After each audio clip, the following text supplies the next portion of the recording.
કે ગીર સોમનાથ અને ગુજરાત એ ગીર સોમનાથની અને ગુજરાતની જનતાનું છે. કલેક્ટર તારા બાપની પેઢી નથી અને તારા જેવી કઈ 1400 સીધી કરવા જ અમારો જન્મ થયેલો છે.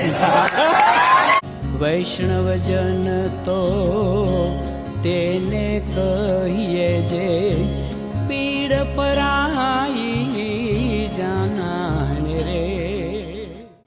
અમે બધા ભાઈઓ છીએ. અયોધ્યાના લોકો જાગી ગયા, ત્યાંથી પણ ભારતીય જનતા પાર્ટીના ભૂકા કાઢીને કાઢી મૂક્યા ત્યાંથી કે ચલ ફૂટ ફૂટ ફૂટ. કેદારનાથમાંથી પણ અયોધ્યામાંથી પણ આ ગુજરાતની જનતાએ ખોખારો ખાઈને કહેવાની જરૂર છે કે રોટી, કપડા, મકાન, શિક્ષણ, આરોગ્ય અને રોજગાર એ સાચા મુદ્દા છે, મંદિર અને મસ્જિદ નહીં.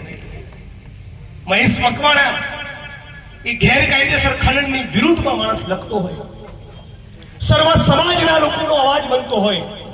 મહેશ મકવાણાને આહિર સમાજ પણ ચાહે, કારણિયા રાજપૂત પણ પસંદ કરે, દલિત અને મુસ્લિમ સમાજનો પણ લાડકો, ભૂરાભાઈનો જીગરી, આ સર્વ સમાજ માટે કામ કરનારો માણસ, અને એ પર તમે લૂંટની કલમ લગાડો છો.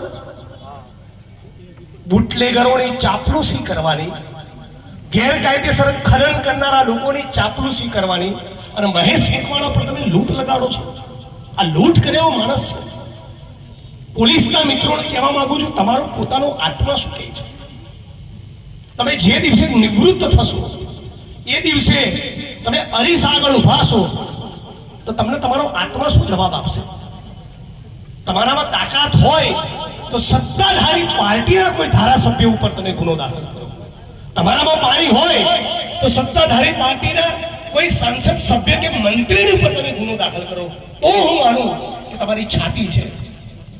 વિરોધ પક્ષ, એમાં અમારા 12 MLA અને જે માણસ ચૂંટણી હાર્યો એની પર તમે લૂંટની કલમ લગાડી. શું મોટી થાળ મારી? થાળ તો તમે એ દિવસે મારી કહેવાય કે ગીરના અભયારણ્યની આજુબાજુમાં જે રિસોર્ટ છે ને કરોડોના, એમાંથી એક તમે તોડીને બતાવો જે ગેરકાયદેસર રીતે ચાલે છે, તો તમે થાળ મારી. આજે આટલી મોટી સંખ્યામાં આપ સૌ ઉપસ્થિત છો. લાંબુ ભાષણ કરવાની જરૂર નથી, તમે સૌ સમજદાર છો. પણ તમે બધા ગાંઠ મારો, તમે બધા સંકલ્પ કરો કે નગરપાલિકાની ચૂંટણી આવે, વિધાનસભાની ચૂંટણી આવે અને સંસદની ચૂંટણી આવે ત્યારે કોઈ શક્તિ તમને ખરીદી શકવી ના જોઈએ. આપણો એક માણસ એ ચપટી ચમાણામાં વેચાવો ના જોઈએ. આપણો એક પણ વ્યક્તિ એ પૈસાથી બીજી કોઈ લાલચમાં ના આવવો જોઈએ. આજે ભાઈ વિમલભાઈએ વાત કરી, મીઠાઈના ડબ્બા કલેક્ટર તંત્ર સુધી પહોંચે છે, ડેપ્યુટી કલેક્ટર સુધી પહોંચે છે. બધું જ અમારા મનમાં છે. અહીંયા જિલ્લા કલેક્ટર તંત્રમાં કોણે કોણે દાદાગીરી કરી, કોના કોના મકાનો પાડ્યા, કોની હોટલો તોડી, કોની દુકાન તોડી, પશુઓના ઢાળિયા તમે રહેવા નથી દીધા. તમારી દાદાગીરી તો વિચારો. એટલે હે ગીર સોમનાથના કોડીનારની જનતા, હે બધા યુવાન મિત્રો, તાકાત તમારી છે. વિમલભાઈને અમારી કોઈ તાકાત નથી. તમે છો તો વિમલભાઈ ધારાસભ્ય છે, તમે છો તો જિગ્નેશભાઈ ધારાસભ્ય છે, તમે છો તો હીરાભાઈ કાનુડીની ચૂંટણી જીતવાના. જનતાથી મોટું કોઈ નથી. અને એટલા માટે તમે અમારી ઉપરની તમારી પોતાની શક્તિ, તમારી પોતાની તાકાતને તમે ઓળખો. આખો ગીર સોમનાથ જિલ્લો એક થઈ જાય, 20,000 લોકોની રેલી કરો, એક યાત્રા કરો. કોઈ મોટા નેતાને બોલાવવાની જરૂર નથી, તમે બધા જ નેતા છો.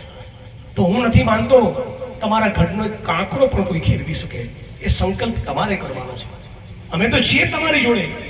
તમારા માટે મીડિયામાં બાઇટ પણ આપીશું, તમારા માટે પત્ર પણ લખીશું, તમારા માટે અનશન કરવું હશે તો અનશન પણ કરીશું. પણ મૂળ લડાઈ તમારે લડવાની છે.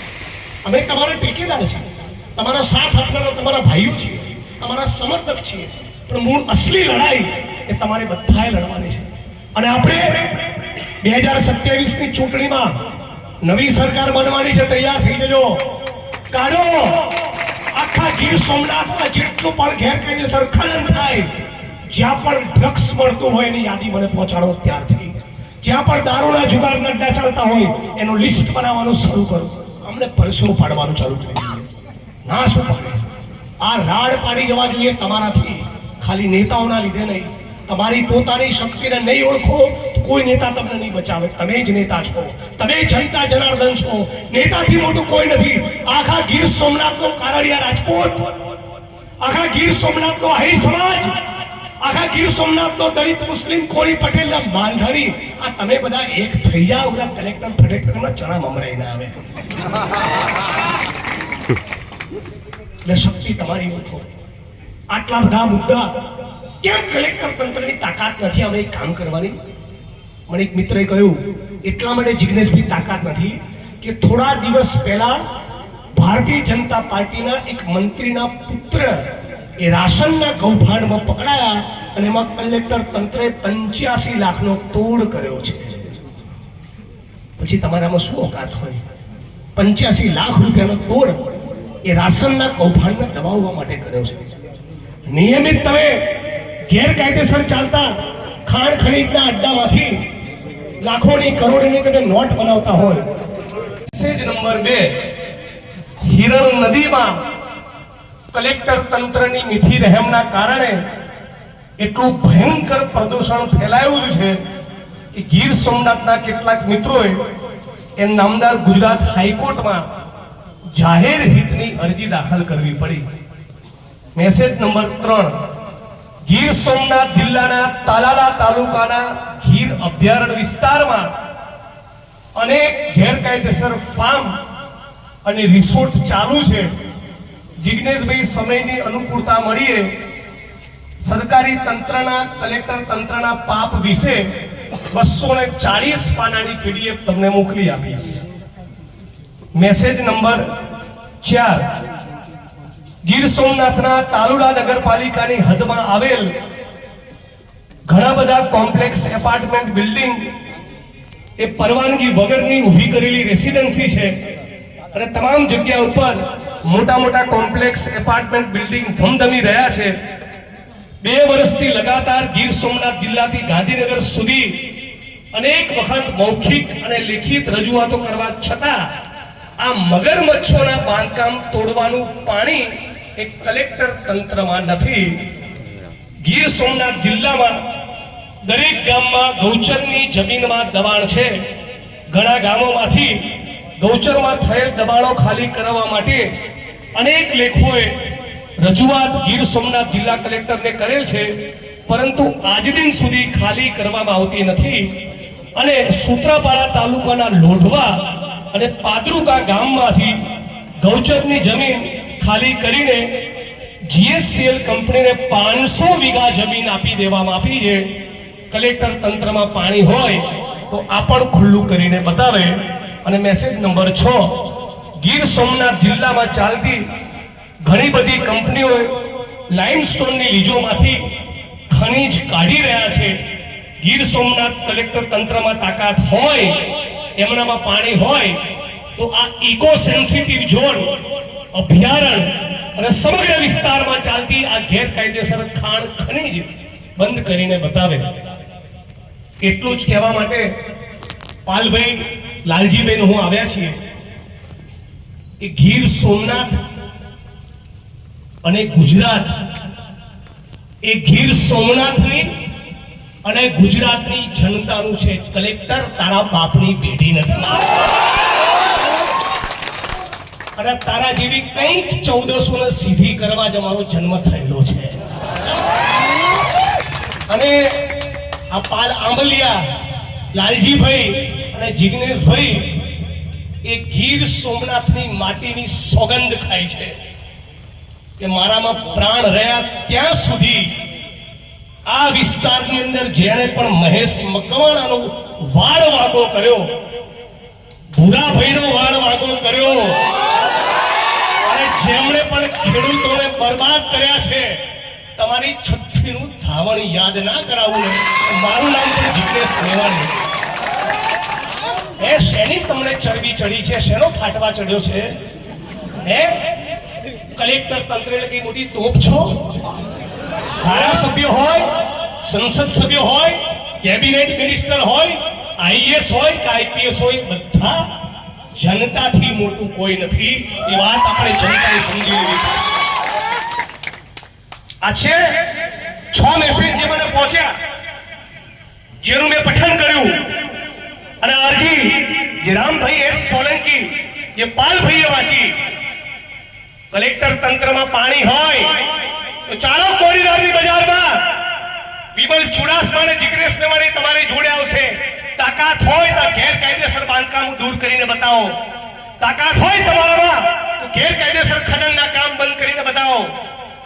ભગાભાઈના પોતાના ગામ બાદલપરાની અંદર મશીનો પહોંચ્યા તંત્રના, અને પછી તપાસ કરતા માપણી કરતા ખબર પડી કાં તો પાકા અને સાચા મકાનો છે, અને પછી એ મશીનો પાછા ગયા. સાથીઓ, હું આજે ભાષણ કરીને જતો રહીશ. પાલભાઈ, લાલજીભાઈ બધા મિત્રો જતા રહેશું. અહીંના કલેક્ટર, એસપી બધા બદલાશે, પણ ગીર સોમનાથ અને કોડીનારનો ઇતિહાસ લખાશે ને તો એમાં ભૂરાભાઈ અને મહેશ મકવાણાનું નામ લખાશે.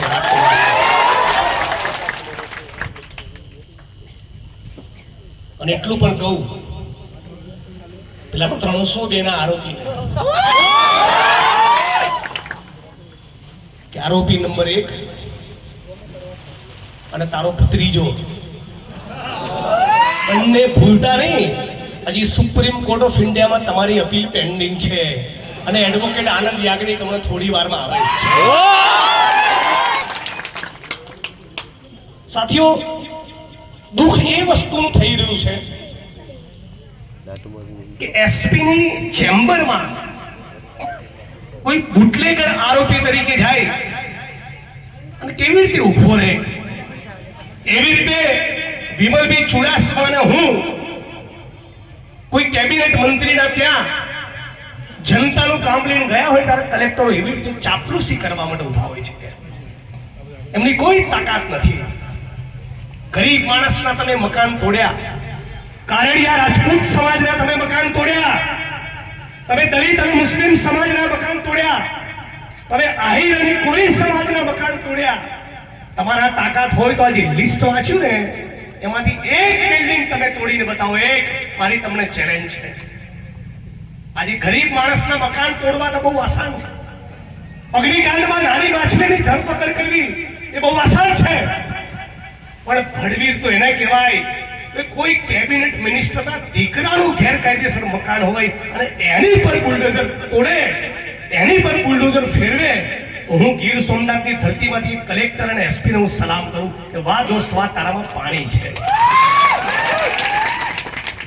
આજે આખા વિસ્તારમાં એક જ માણસનો આતંક. વૈષ્ણવજન તો તેને કહીએ જે પીડ પરાઈ.